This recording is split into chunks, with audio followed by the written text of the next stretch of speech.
Robert Brown, why did you choose 04 over 05 for your yeast selection? And this is in reference to the Imperial Stout series that I did. If you have not seen that, I just did a series on a beer that we do called Excalibur. This year is an 11.4% coffee stout. It will be going on tap. It's a yummy beer. I'm excited about it. I feel like every time I make that beer, it gets a little bit better. I don't make tons of big beers, and I don't. So this isn't. Well, I tasted it on when we were kegging the other day. For me, the benchmark is some of those big coffee stouts that I used to get from Founders, or I mean, ultimately because they were his beers, or Nate Walser at Gray Line. I just tasted the Imperial coffee stout that we made, and when it gives me like that really intense, like I get this like really warm, like nostalgic, like thought of another beer from another time, right? And Excalibur, this coffee stout that we make, it throws me back to shades of breakfast stout from Founders, shades of what was Steamroller, I believe, is like a 9-ish% stout that that Nate does at Gray Line. I think at the time we had the joke going. So there's this antique steamroller across the street from Gray Line. It was a cool old thing, and so they wanted to name the beer Steamroller. But there was Brazilian coffee going into it at one point. I don't know if they're still using that or not, but this Brazilian bean, and so the joke was that we were going to call it Brazilian Steamroller, but then it sounds like one of those awful adult themed jokes for describing something deviant.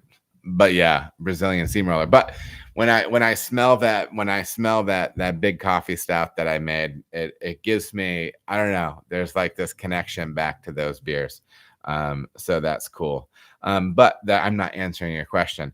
Why did I use 04 over 05? First of all, I use dry yeast because dry yeast is a really convenient way for me to get fat yeast pitches on big beers like this.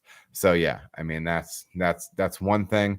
The reason I went with 04 over 05, I'll be completely honest, is because I had 04 in stock. Would I use 05? I would totally use 05, and they're just two different things. So I'll answer the question like this.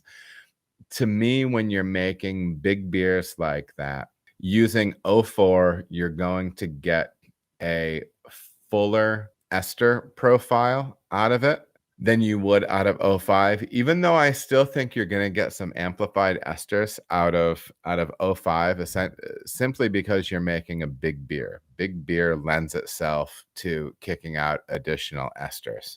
I would say, and I could be wrong, but in my experience, I would say that don't expect 05 to ferment as cleanly as a 5% beer as it does on a 12% beer. I think you're going to get more esters out of it. But I use the 04 because I had it, but also it kind of pushes it in that British direction a little bit more. You're going to get a little bit more, you get a little bit more ester, maybe a little bit more body out of that beer. And also another plus is I find the 04 to be more flocculent than the 05, so you can get a clearer beer. I like clear beer every time it's supposed to be clear, and especially in those great big stouts. I don't like that haze in those big stouts. It just doesn't, it's just not as beautiful, you know. And you can say that for other beer styles too, but we don't need to go down the curmudgeonly route right now. But yeah, that's the reason why I used 04 instead of 05, but also how it would have played out had I gone another direction with it. All right, everybody, thank you so much for watching. If you feel as if you got any value out of the video, please like and subscribe. There are also other videos that you can watch. They're going to maybe be over here or over here. Appreciate you watching.